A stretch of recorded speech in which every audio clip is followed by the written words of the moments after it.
Hi everyone, I don't want to drag this out too long. I should probably start by speaking to the elephant in the room. If you haven't already noticed, this is not Anastasia Lang. My name is Michael Murray. I am the resident marketer and researcher here at Picasso Labs. Now, I'm responsible for all of the content, including our last webinar on the 3 opportunities for your brand during COVID-19. Now, I have to be honest with you, this is my first time hosting a webinar and our first time using GoToWebinar. So please bear with me if there are any technical difficulties. I'll quickly brush over some housekeeping here. There's a Q&A on the side. Please ask any questions during the webinar and I'll do my best to answer them. There's a feedback survey at the end. I'd really appreciate it if you could fill it in. This helps make the sessions more valuable for you. There are bits of this talk where I'd love some interaction from you. I've created some polls so we can see how we think versus most marketers versus consumer reality. Now this is being recorded and slides will be made available after. So yeah, that concludes housekeeping. Sit back, relax, and enjoy. Now, why are we doing this webinar? Well, there are 2 reasons. First, is behavioral economics can make creativity better. By listening to the space between people and not between their ears, we can uncover new consumer insights. As David Ogilvy said, consumers don't think how they feel, say what they think, or do what they say. Now, the second reason is actually a little bit closer to home. As a resident marketer here at Picasso Labs, I spend a lot of my time knee-deep in data and research. And I recently came across a study which caught my attention because it was one of many pieces of a growing body of research that actually shows a widening disconnect between consumers and marketers. And while this is definitely a cause for concern, there's also another growing body of research about how to understand them. This is the study of decision-making, behavioral economics. Now, we want you to walk away with a clearer understanding of what motivates your consumers, what makes them buy, and hopefully trigger some ideas about how you can start to think differently, both about the data you collect and how you can use it to enhance creativity.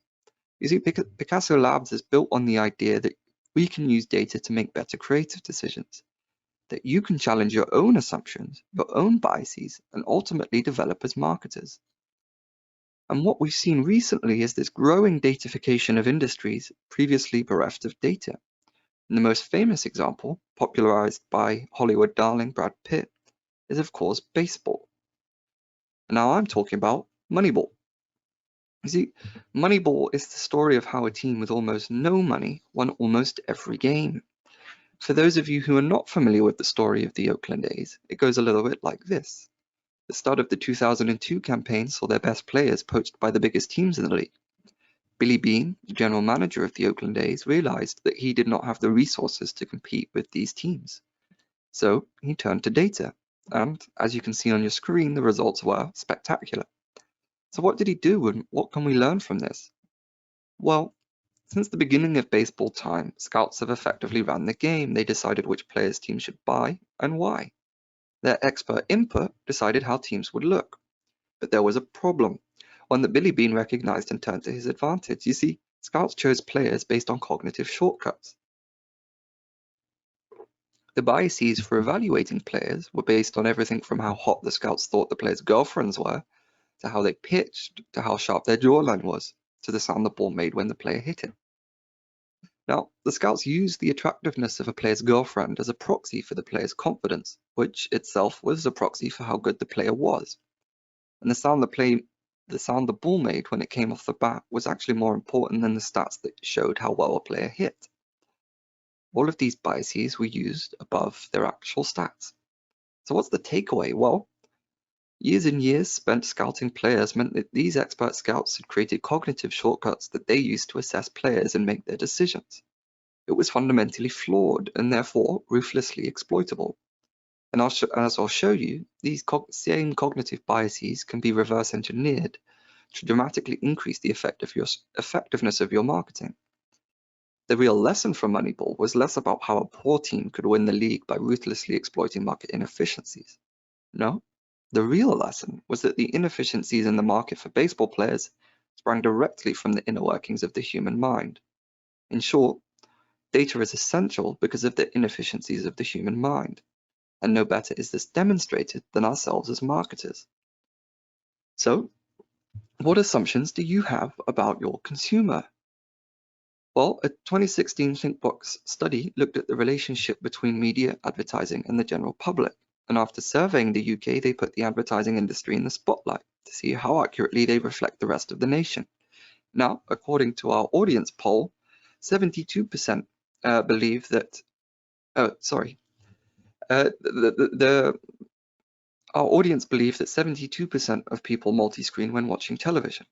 Now, this is actually 22% higher than what the marketers of the study believed. However, it's a stark contrast to actual consumer reality, which 18% actually multi-screen.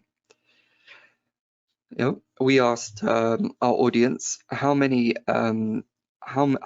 hours do people spend watching television on demand. They said it was an hour and 21 minutes a day. This is in line with what marketers of the study believes. However, the reality is a stark 8% actually watch television on demand. We asked our audience what was the most important influence on brand growth. They said that it was right targeting, and according to an Ubiquity and Radio Center study, marketers believe that right targeting is the most important influence. However, according to a econometric study by Data 2 Decisions, the reality is that market share is the single largest determinator of advertising profitability, and creative was a second biggest driver of advertising profitability. Target audience represented just a 1.1 times advertising profitability multiplier.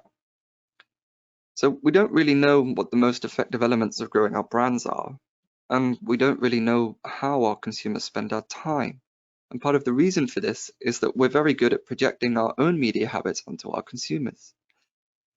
You see, by projecting our own experience onto our consumers, we're falling into the same trap that the scouts did.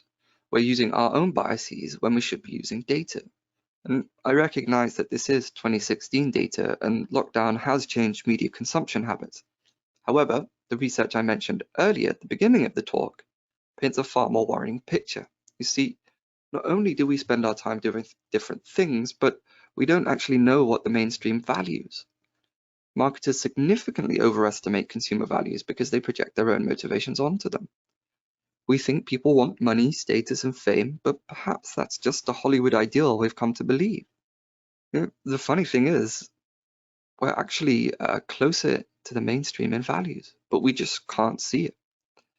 So not only do we not understand what consumers value, but we don't actually know what motivates people. Marketers and advertisers underestimate benevolence, universalism, and self-direction, and at the same time, they overestimate hedonism, achievement, and power. There is an empathy gap. We don't understand consumers. Now, this is actually a very human thing, and there are many studies that show how little we understand of others and how much we project using our own biases. And this is particularly dangerous for marketers. We're supposed to be the voice of the consumers, but we earn almost double what the average person does, and we're about 3 times more likely to have gone to university. So the question really is, how do we stop targeting ourselves? Now, I've not included any data by Peter Field and Les Binet, which shows decline in creative effectiveness, but what's clear from the research I've just shown you is that we have a problem. We don't understand what motivates our consumers. But therein lies an opportunity. How can we use data, like the Oakland A's, to exploit inefficiencies and gain a competitive advantage? Well, the first is to recognize that we use 188 cognitive biases to aggressively filter the world and understand our place in it. And there are 4 problems that these biases help us address. The first is there's just too much information out there. The information overload sucks, so what we have to do is we filter, and we do it aggressively. Noise becomes signal. And there's not enough meaning from all of this, and the lack of meaning is confusing, so we fill in the gaps, and the signal becomes a story. And we need to act fast, otherwise we might miss our chance, our opportunity, so we jump to conclusions. The stories become decisions. And ultimately, this isn't getting easier. We don't really know what we should be remembering, what we should be paying attention to. So we try and remember the important bits. and the decisions we make actually inform our mental models of the world. Now, this process of turning stimulus of too much information into meaning is extremely energy consuming, and eventually we end up taking shortcuts, which lead to errors. And this is what the Nobel Prize-winning work of Kahneman and really Tversky discovered. Thinking fast and slow is really a foundational piece of work for us marketers, because it laid the framework for us to systematically apply all of the mechanisms, rules, and principles offered by science to marketing. And core to this work is the distinction between two systems of mental processes that determine our decisions and behaviors. The first is system one. System one is fast, unconscious, automatic. It's always running. It processes information in parallel, and it's associative and slow learning. And because of this, it's built up over time. Things that once took you ages to do become easier because they begin to be processed in our system one.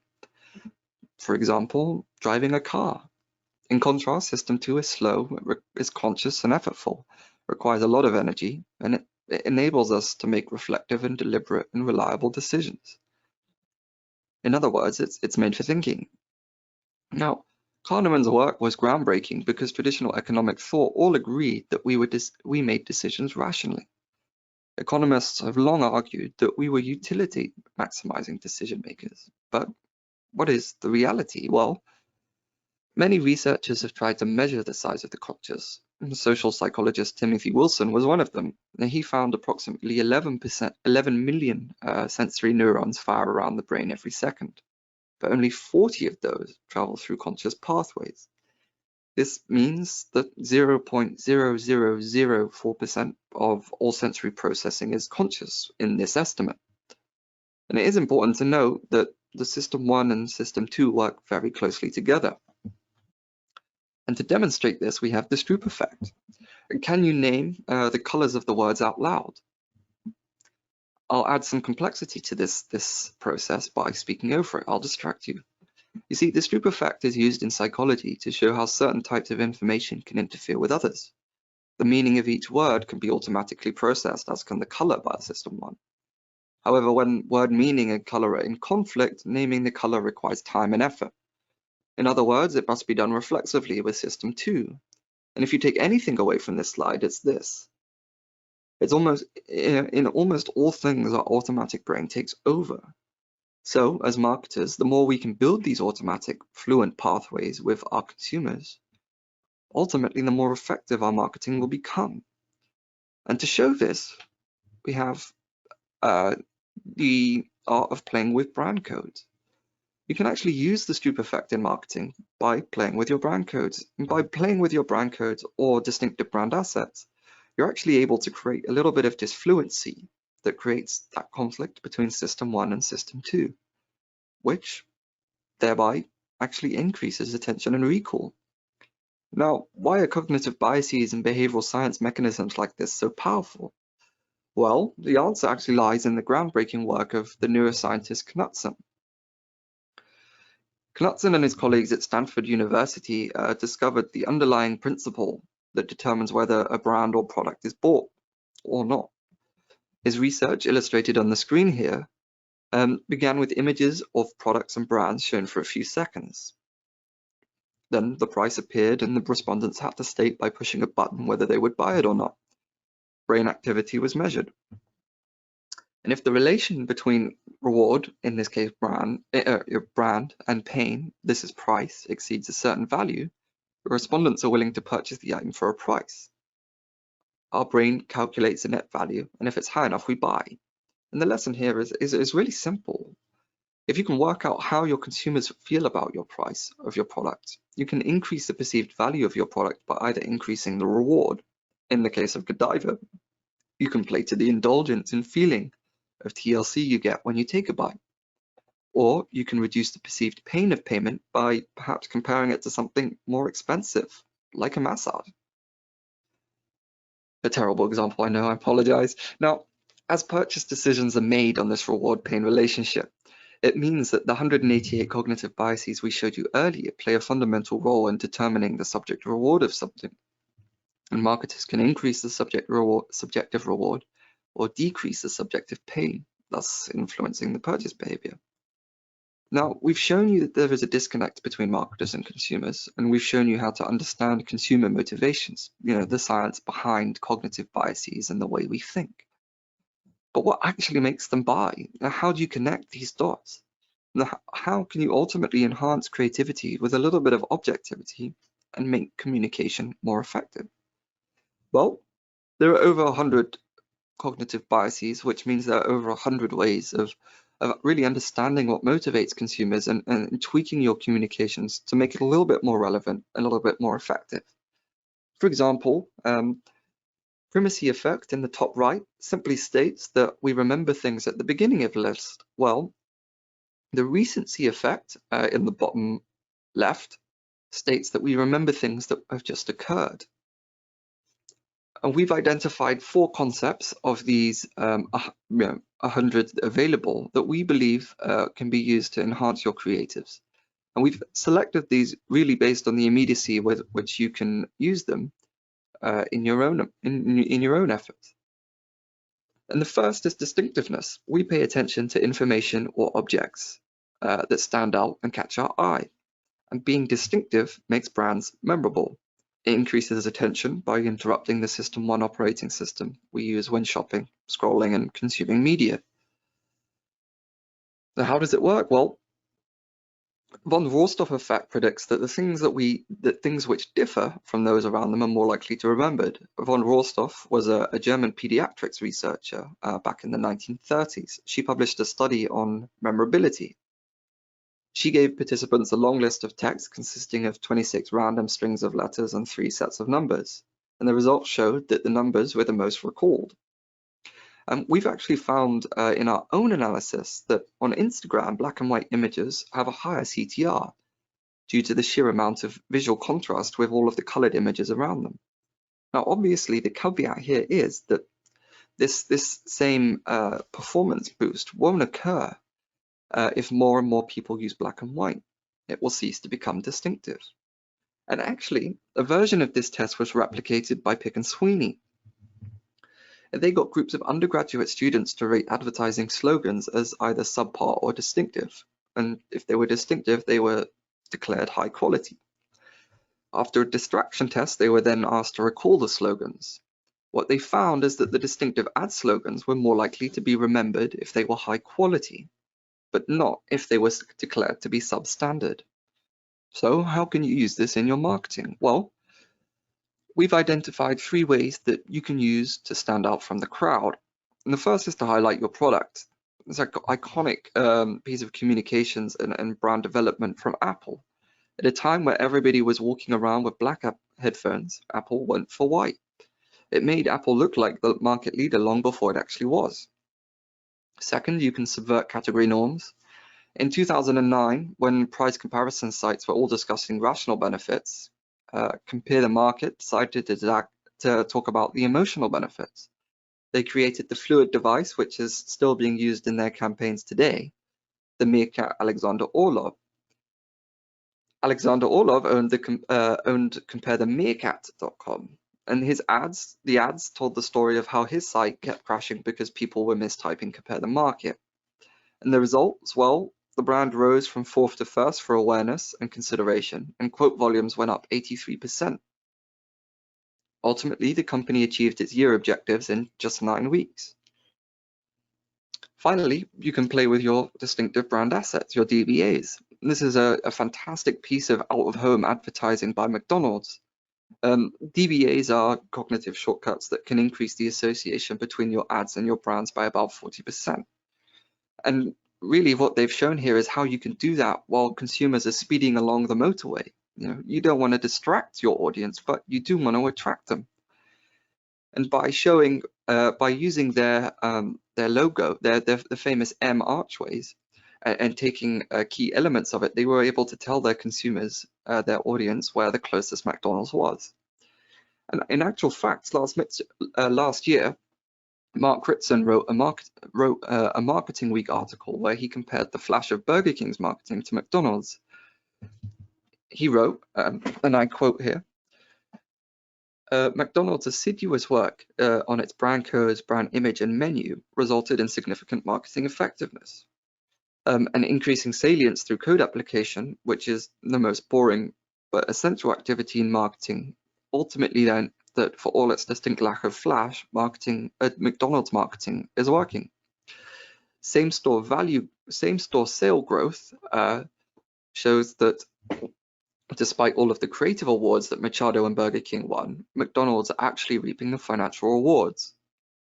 And the lesson really here is to be distinctive. Identify what makes you stand out from the crowd, or what can make you stand out from the crowd, and go hard on that. Consistently apply your distinctive brand assets, and really think about what makes you you. The second value frame here that is framing and anchoring.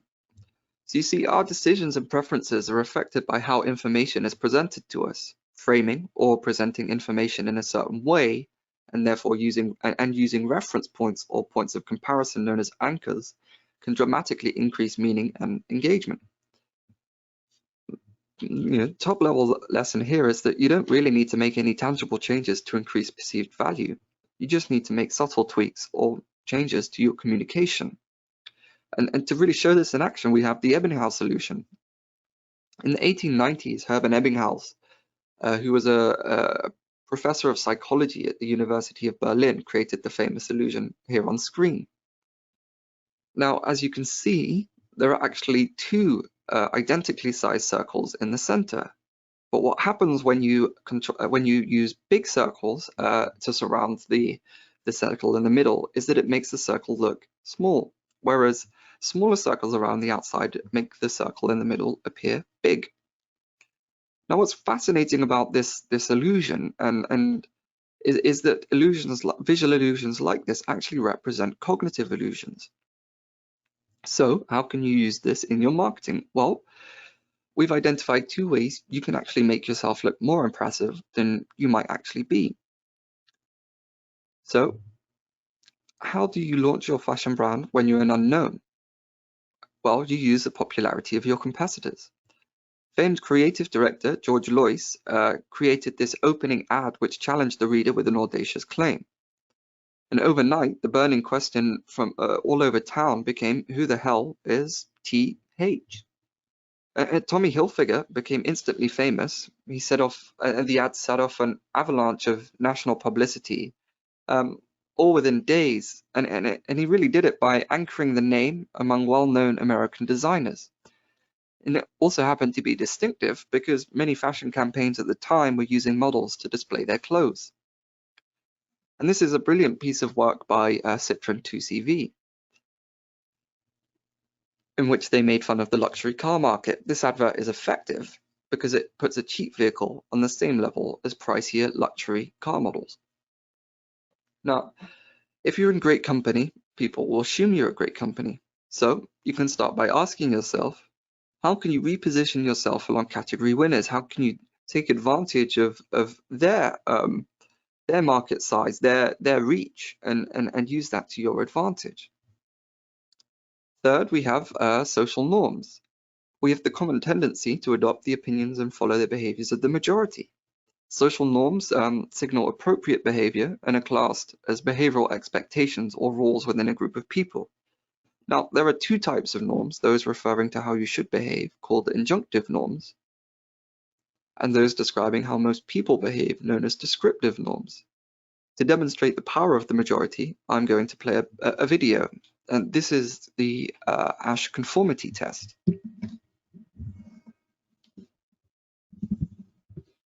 Here I have a number of cards, and on each card there are several lines. Your task is a very simple one. You're to look at the line on the left and determine which of the three lines on the right is equal to it in length. All right, we'll proceed in this order. You'll give your answer. Only one of the people in the group is a real subject, the fifth person with a white t-shirt. The others are confederates of the experimenter and have been told to give wrong answers on some of the trials. The experiment begins uneventfully as subjects give their judgments. 2, 2, 2, 2, 2, 3, 3, 3, 3. But on the third trial, Something happens. Two.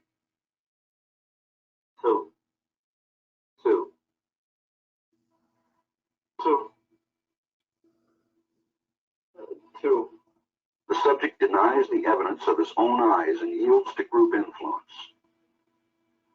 Ash found subjects went along with the group on 37% of the critical trials. But he found through interviews that they went along with the group for different reasons. What? Pretty incredible, right? So, how would you go about using this in your own marketing? Well,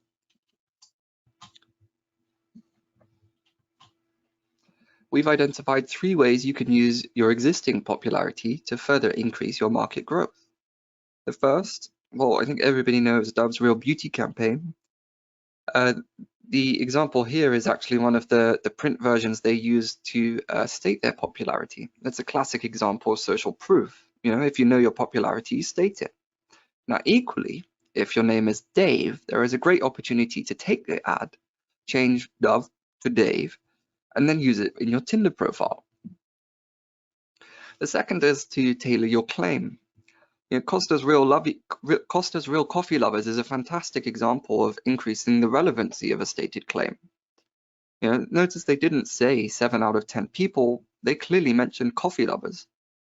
And The Guardian reported that it boosted sales by 5.5% on a like-by-like basis. And customer reviews and testimonials are also one of the most strongest forms of social proof. Amazon provides a great example of how you can increase the credibility and authenticity of your product. Consumers understand that a product can't be everything for all people. Now, a final note on social norms. You've got to be aware of negative social proof. Communications will fail when and if they stress an unwanted behavior is commonplace. But let's go back to these reviews. How might you use these in your communications, in your ads? Well, Utah's Snowbird Ski Resort have been ran these ads that contrasted the gorgeous sweeping mountain views with 1-star reviews complaining about aspects of the resorts that others might actually consider appealing. And the lesson here really is to think about what some of your audience don't like about your product or brand, what the consumers might find off-putting, and think about how you can shout that loud because others will consider it a badge of honor. And our final value frame, cognitive bias, is the Pratfall Effect. Imperfections can make people and products more attractive.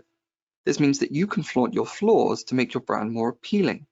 You see, the Pratfall Effect is actually one of the most powerful levers of influence, but it's also one of the most underused. And this is just because it's risky. People don't want to spend millions and millions of dollars telling people why they're not amazing. But the reality is we shouldn't be afraid of this. Zenith Optimedia actually replicated an unpublished study about cookies by the leading consumer psychologist Adam Ferrier. They asked 626 people which of the 2 cookies pictured on screen here they preferred. The cookies are the same, apart from one small difference. One has a rough edge while the other is perfectly smooth. Now, what they found is that the cookie on the left with the rough edge was overwhelmingly preferred. 66 preferred it. The small imperfection didn't detract from its appeal. In fact, it actually boosted it. So how can you use this in your communications? Well, we've identified 3 ways that you can turn a perceived flaw into a perceived value. The first is this iconic piece of work by VW, by DDB and Hermit Krone. You know, the legendary Think Small campaign, which was been iterated and iterated upon, DDB did the exact opposite of what every other car ad was doing at that time.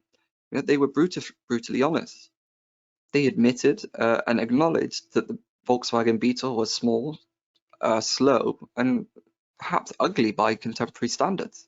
And by admitting it and explaining why these were actually good things, DDB managed to turn the VW Bug into an iconic piece of American pride. And it actually became an integral part of the countercultural movement in America. And the second is to own your mistakes. KFC's 2018 chicken fiasco. For those of you who don't remember, KFC's shops ran out of chicken. People were calling the police, and it was considered pandemonium. Many considered or couldn't really see a way KFC could come out of it. But rather than sweep it under the rug, they took full responsibility in a very on-brand and distinctive way. They took a full-page ad out in the newspaper, and guided by the 3 H's of humility, humor, and honesty, they settled on another 3-letter word to share their truth. And within 3 months, the campaign had generated a total earned reach of more than 1 billion. And finally, is perhaps my favorite campaign of all time. This is, and this is really just to know your competition. You know your competition, you can turn it to your advantage by highlighting what actually makes you great because you're not them. And the Avis We Try Harder campaign managed to turn a $3.2 million loss into a $1.2 million profit in under a year. It actually remained a cornerstone of the brand's identity for over half a century. And the lesson here is that perhaps you can persuade your audience that something they've always assumed is a weakness might not really be a weakness at all. So how can you go about using BE in your own work? Well, the first is to define what you want your consumers to do in response to communications. What you can do is, the first here is distinctiveness. You determine ways that you can stand out from your competitors, and you double down on that. The second is anchoring and framing. You've got to analyze your category. Where can you reposition yourself for gain? What areas are your competitors strong in? What areas can you highlight yourself in comparison? The third, social norms. It's pretty simple. Identify what your consumers love about you and shout it out loud. State your claim, tailor it to the specifics of your audience. And finally, we have the Pratfall Effect. Flaunt your flaws, and you'll soon discover what your consumers really love about your product and brand. Highlight and don't be afraid to talk about your weaknesses. However, with all of these is obviously a caveat. We need to be careful. And whilst we can challenge ourselves to think different, there are certain key elements that we need to consider. The first of confirmation bias. This is a bias that distorts evidence-based decision making. And simply put, we prefer information that supports prior beliefs and values. Dangerous here, and I think we can see it also in the projection of our own media habits that we showed earlier, is confirmation bias is a very strong determinator of our beliefs and the decisions that we make. The second is replicability errors. It's incredibly important that you run your own tests to determine what works and doesn't. You see, you build on best practices to have your own best practices specific to your brand, your audience, and the campaign goal. And finally is to be aware of variability. Biases ultimately affect segments in different ways. It's worth tailoring your communication depending on your audience, your brand, and your goal. So where do we fit in all of this? Well, Picasso Labs. Well, just as Moneyball showed how blasphemous data was to a highly subjective industry, so too did we experience our fair share of pushback. When we first started our company 5 years ago, we were actually kicked out of a lot of rooms because bringing data to creativity was considered blasphemous. Now we're not about commoditizing creativity, we're not about reducing creativity. We just want to understand it. We believe that data can help reduce cognitive biases that plague subjective decision making, and really highlight other alternate ways, other avenues of really thinking about reaching and engaging your consumers in the most effective way based on what they actually want and prefer. Well, how do we do it? And the way we do it, and the way that we do this, is by analyzing the greatest set of visual metadata available. And then we extrapolate and we measure creative effectiveness, efficiency, and consistency at scale. In other words, what we're doing is enhancing creativity with objectivity. And there are really three ways that that brands take this data that we uncover. The first is brand governance. They ensure that all of their communication is on brand. In other words, we help them maintain their brand identity at scale. Second is ROI maximization. They ensure that every media dollar they spend is actually going towards creatives that maximize their ROI. They prevent spending money on subpar creatives. And finally, we help validate your creative decisions with objective proof. We de-risk some of these more subjective creative decisions that run the risk of being influenced by the cognitive biases we've shown. Well, that about concludes this webinar. Thank you very much for joining in. I hope you enjoyed it as much as I really did. And as we continue with these webinars, it would be great to know what areas you would like more data in. I'll add it to my research and we can start closing some of these knowledge gaps. Now, you can reach me at michaelmurray@picassolabs.com or come and say hi at our LinkedIn on Picasso Labs. We do have a blog on Medium at Picasso Labs, and yeah, our website picassolabs.com if you'd like further information. Thank you very much. Thanks for joining in. It's been a pleasure hosting this. Until next time.